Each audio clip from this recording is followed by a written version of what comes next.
Space mission.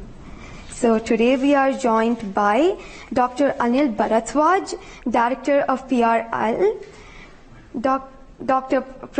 Professor Annapurni Subramanian, Director of Indian Institute of Astrophysics, Dr. Sankara Subramanian, Principal Scientist of Aditya L1 mission, Dr. Durgesh Tripati, PI of SCYT, Dr. Dipankar Banerjee, Director of IRIS, Nainital, doctor Satish. चलिए, तो 73 minute जो हैं वो बेहद crucial बताए जा रहे हैं और इसी को समझने की कोशिश करेंगे। और शायद जो हम तस्वीरें देखते हैं जश्न की, उसके आने में इतना इंतजार लग रहा है। स्टेज 1, स्टेज 2, स्टेज 3 इस तरह से करके अभी तक जो अपडेट आया है, आदित्य L1 के 3 चरण जो हैं वो कामयाब रहे हैं। लास्ट अपडेट जो हमें मिला था 142 किलोमीटर का सफर जो है वो स्टेज 3 तक तय कर लिया था। आरसी कपूर साहब, अभी जो 73 मिनट का जो ये सफर रहेगा, इसमें क्या क्या होगा? मतलब क्योंकि इसमें सॉलिड से लिक्विड, फिर सॉलिड फिर लिक्विड, इस तरह से इंजन होंगे, रॉकेट से अलग होगा आदित्य L1, तो किस तरह से ये पूरा का पूरा स्टेज क्रॉस होगा, कितनी दूरी ये तय करेगा? वो ये डिटेल्स जो हैं इसरो की तरफ से नहीं आई थी और इसलिए मैं अपनी तरफ से कुछ नहीं कह पाऊंगा। जो कुछ भी उनकी तरफ से जो आ रहा है वही है, लेकिन जो आखिरी स्टेज है वो जब ये सेपरेट होगी तो उसके बाद ही जो है ये अपनी दीर्घवृत्ताकार कक्षा में ये रखा जाएगा। उसके बाद में फिर जो है अगले स्टेजेस हैं वो ऑर्बिट रेजिंग की हैं, वो समय समय पर इसरो बताएंगे कि वो कौन से क्षण है, क्योंकि एक ऑर्बिट में पूरा करने में कुछ समय लगता है और वो सब जो है इसरो की तरफ से ही हमको मिल सकेगा। सर, तो हम चांद पर पहुंच गए हैं, सूरज की स्टडी बस अब शुरू होने वाली है। इसके आगे इसरो का प्लान क्या, मतलब क्या 2025 के लिए कुछ और विजन सर, 2024 के लिए कुछ और प्लान? बहुत कुछ है। देखिए, चंद्रयान सीरीज यानी मिशन मून में अब चंद्रयान 3 तो आपने सब देख ही लिया है और आगे जब तक वहां सूर्य अस्त नहीं होता है, जो कि मेरे ख्याल में कल तक हो जाएगा, तो तब तक तो ये काम करेंगे। सूर्यास्त 4 सितंबर का है और कल सूर्य काफी नीचे आ जाएगा। देखना है कि कब तक सोलर पैनल्स वहां पर काम करती है। लेकिन जो अगले मिशन है चंद्रयान 4, वो जाक्सा के साथ है, जापानी स्पेस एजेंसी के साथ।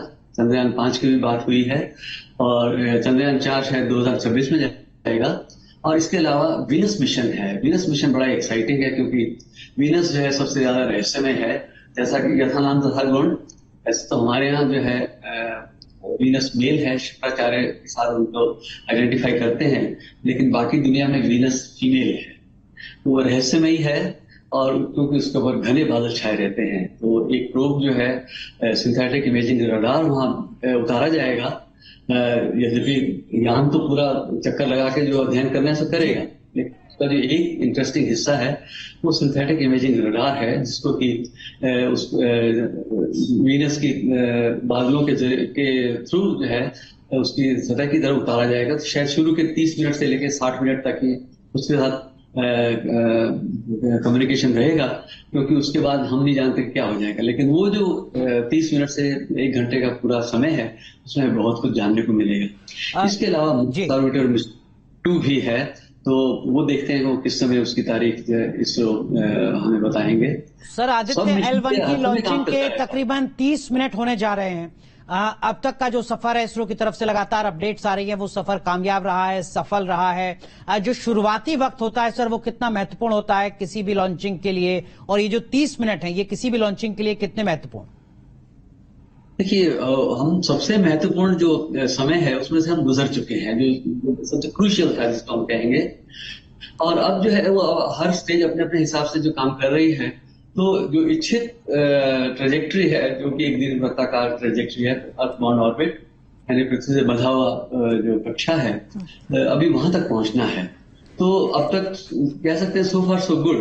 तो चूंकि हर चीज जो है, जैसे उनके कर्व्स में आपने देखी होगी कि एक तरह से निर्धारित जो कर्व रहता है उनके डायग्राम में, और जिस हिसाब से जो आपका सैटेलाइट का प्रक्षेपण हुआ है उसको बड़ी एक्यूरेटली फॉलो कर रहा है। तो ये एक बहुत अपने आप में बहुत ढांढस बनाने वाली चीज है। हम समझते हैं कि अभी तक सब कुछ बहुत सही ढंग से चल रहा है। जो कर्व है, वो जो लाइन है, वो अपने पाथ पे ही चल रहा है, वो दिख रहा है जितना हमें समझ में आ रहा है, तो वो डिवेट नहीं हो रहा है। तो अपने आप में अब लग रहा है कि अपनी मिशन की तरफ, अपनी मंजिल की तरफ सही दिशा में सही कदम लेते हुए आदित्य L1 जो है वो निकल चुका है। लेकिन मुझे लगता है कि वैज्ञानिक जो हैं, जब इसके चारों चरण, जो एक एक करके तमाम जो चरण है वो पूरे हो जाएंगे और जब वो 73 मिनट का सफर पूरा होगा, उसके बाद रॉकेट से अलग होगा आदित्य L1 जो है, उसके बाद ही शायद वैज्ञानिक जो हैं वो एक सफल लॉन्चिंग इसको करार देंगे और इसीलिए इतना लंबा इंतजार जो है वो अभी हो रहा है। आरसी कपूर साहब, इस पे 7 पेलोड लगे हुए हैं, तो उसके बारे में आप थोड़ा समझाएंगे एक आम भाषा में कि भाई एक आम नागरिक जो है वो क्या समझे कि ये 7 पेलोड क्या होते हैं और क्या काम करेंगे? देखिए, इसमें जो सबसे जो प्रमुख पेलोड है वो है VELC, visible emission line coronagraph. Coronagraph का अर्थ है कि सूर्य के कोरोना की तस्वीरें लेगा, क्योंकि बहुत से अधिकांश लोगों को तो पता होगा कि कोरोना क्या है, लेकिन फिर भी मैं आपके सामने एक तस्वीर रख रहा हूँ कि आप अपने स्क्रीन पे आप लोगों को दिखा सकते हैं। ये एक मेरे पास बहुत पुरानी तस्वीर है। ये सूर्य का पूर्ण सूर्य ग्रहण के समय की तस्वीर है। ये सन 1980 के पूर्ण सूर्य ग्रहण की तस्वीर, जो कि भारत में इसकी छाया गुजरी थी और हमारे इंस्टीट्यूट के हुसूर, जो कि हुबाली के पास में एक स्थान था जहां हमारा फील्ड स्टेशन था, वहां से ये तस्वीर ली गई थी। अब देखिए कि पूर्ण सूर्य ग्रहण जो है, चंद्रमा पृथ्वी और सूर्य के बीच में आ जाता है और सूर्य की डिस्क को पूरा तरह से ढक लेता है। उस समय सूर्य की रोशनी जो है करीब 4 लाख गुना कम हो जाती है। तो हम सूर्य का जो बाहर का जो क्षीण वातावरण है, जो कि आपने इस तस्वीर में देखा, इस काले डिस्क के बाहर का, वो सूर्य का कोरोना है। ये अतितप्त गैसों का वातावरण है और इसी के अध्ययन के लिए VELC आदित्य L1 पर ये रखा गया है और ये प्रमुख इंस्ट्रूमेंट है। इसका करीब 170 किलोग्राम का वजन है। बाकी के सारे पेलोड टोटल वेट जो है करीब 60 किलोग्राम। तो वो दूसरे पेलोड जो हैं वो भी विभिन्न प्रकार के कार्य करेंगे। कोरोनाग्राफ की एक बात बताता हूं कि इसमें फिर पूर्ण सूर्य ग्रहण की स्थिति पैदा करने के लिए एक ऑकल्टर है, इंटरनल ऑकल्टर, जो कि इस ऑप्टिक्स का हिस्सा है।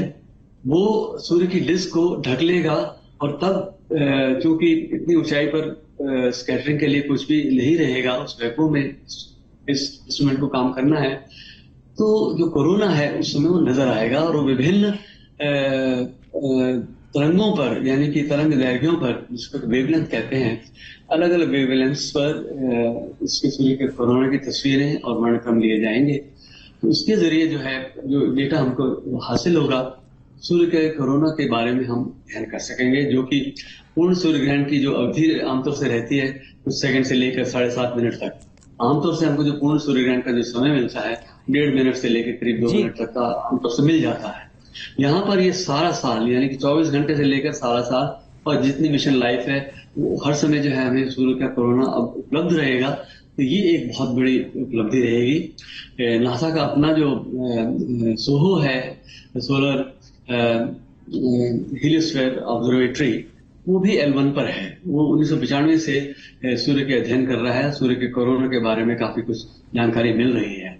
लेकिन आदित्य L1 जो है अत्याधुनिक है और ये सोहो के मुकाबले सूर्य की सतह के और नजदीक के कोरोना के बारे में आपको जानकारी दे पाएगा, जो कि बहुत महत्वपूर्ण है।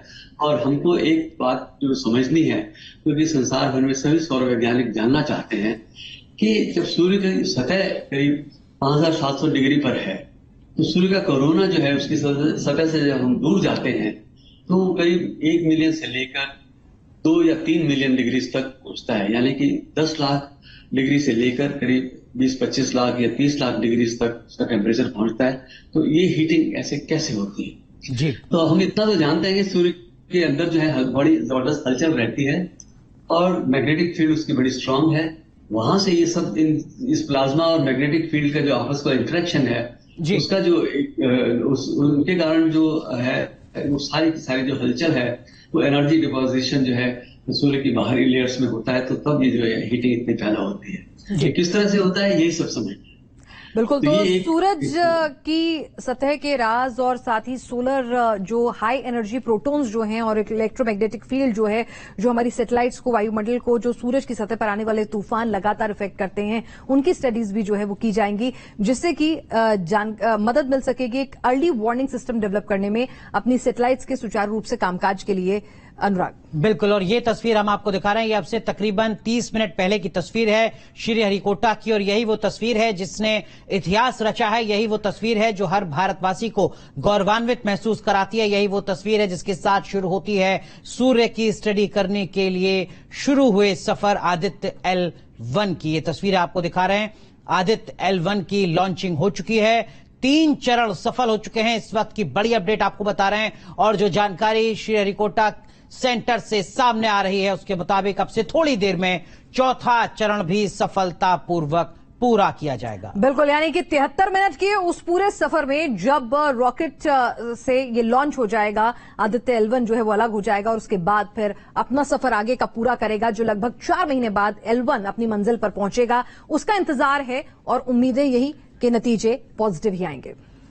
बिल्कुल। तो बड़ी कवरेज लगातार जारी है, सीधा रुख करते हैं हमारी सहयोगी पयोधी की तरफ। बहुत धन्यवाद आपका अनुराग। पिनाज, आपका भी बहुत धन्यवाद। तो न्यूज नेशन